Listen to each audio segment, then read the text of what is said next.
For the salsa, you will need a bowl, paring knife, mixing spoon, measuring cups and spoons, and a chef's knife, and a cutting board, and running water. You will need black pepper, tomatoes, a red onion, cumin, jalapenos and cilantro are optional. You will also need a green bell pepper, a lime. Put your tomatoes and green bell pepper in the bowl and run water. This is to wash them so they're all clean. Mix them around so they get clean. If you have any inconsistent tomatoes, just throw them in your composter or garbage. Then get your green bell pepper with your paring knife on the cutting board and core it. Because you don't need the stem, but you do keep the seeds in if you would like. Get your chef's knife and cut the green bell pepper with your fingers away from the knife and cut it into quarters.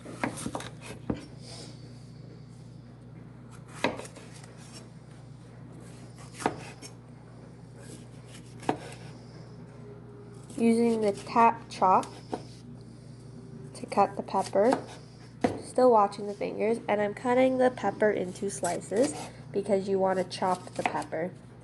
And it is half a cup of green bell pepper.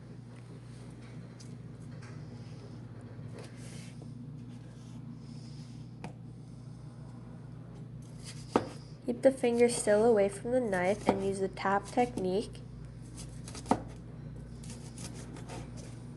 And make sure the knife is sharp because it makes it much easier.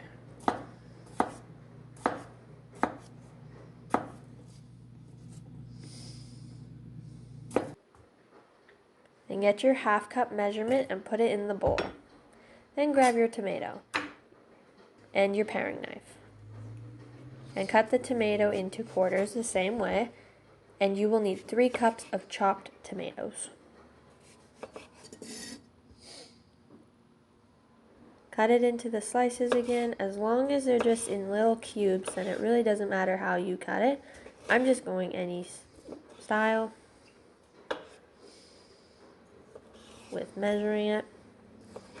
And make sure to wash your cutting board in between so you don't get any pepper seeds on the paring knife. Grab your 1 cup measurement and put 3 cups in the bowl.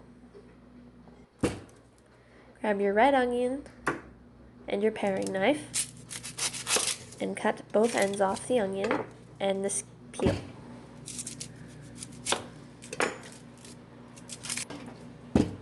Then grab your chef's knife and move everything off to the side because you don't want to cut that into it. And I'm just going into a cross-hatching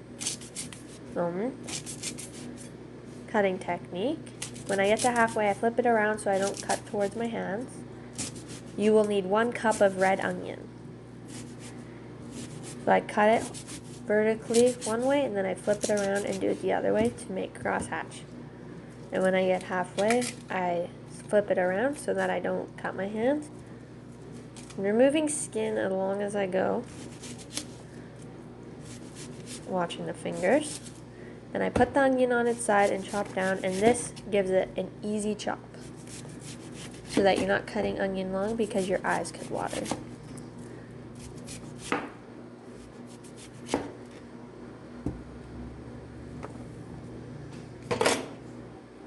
And then I'm getting my 1 cup measurement and putting it in the bowl. Then my lime, I am rolling it to make it easier to juice and grabbing my paring knife and a little container to put it in. I'm just using a 1 cup measurement. And rolling out the lime squeezes the juice already in it, so it just makes it much easier to squeeze by hand.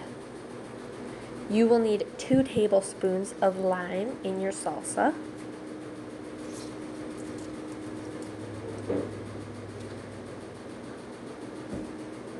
And then put 2 tablespoons into the bowl. Then need cumin. You will need half a teaspoon. And your kosher salt, half a teaspoon. I just had a 1/4 teaspoon, so use what you got. Then mix with your mixing spoon. I chose not to use jalapeno or cilantro or the pepper because I wanted a more simple recipe. But you can choose to do the half teaspoon of pepper, 4 teaspoons of fresh jalapeno with the seeds, and 1/4 cup of minced fresh cilantro. And there's the salsa. And put it off to the side. Preheat your oven to 250 and wait till it turns off the red, or however your oven works. Lay your baking sheet with tinfoil or parchment paper, whichever you have, and measure. Get your tortilla chips. I used red corn and just sea salt tortilla chips by Copasa. Then I'm getting Gouda cheese and my paring knife. I cut off a block, and you can use a grater if you wish, but I'm going to show you the way if you don't have a grater. You just cut into thin slices with the paring knife,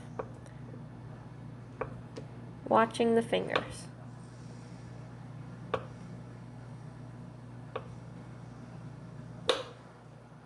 The oven was at 250 degrees Fahrenheit.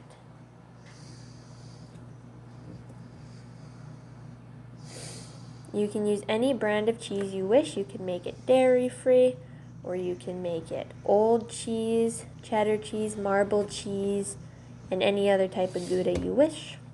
I am just using the Gouda. You can do 1 cup or just sprinkle as much as you want. And I am using leftover green bell pepper. And then I used the leftover red onion from the salsa. I did half everything and half cheese. Once the oven is ready, use an oven mitt to open the oven, and use an oven mitt to put the pan inside on the top rack. And you put that in until the cheese is all melted and you know it's done. Then when it's ready, you take your oven mitt and you take it out of the oven. You can also use a toaster oven or microwave, depending on what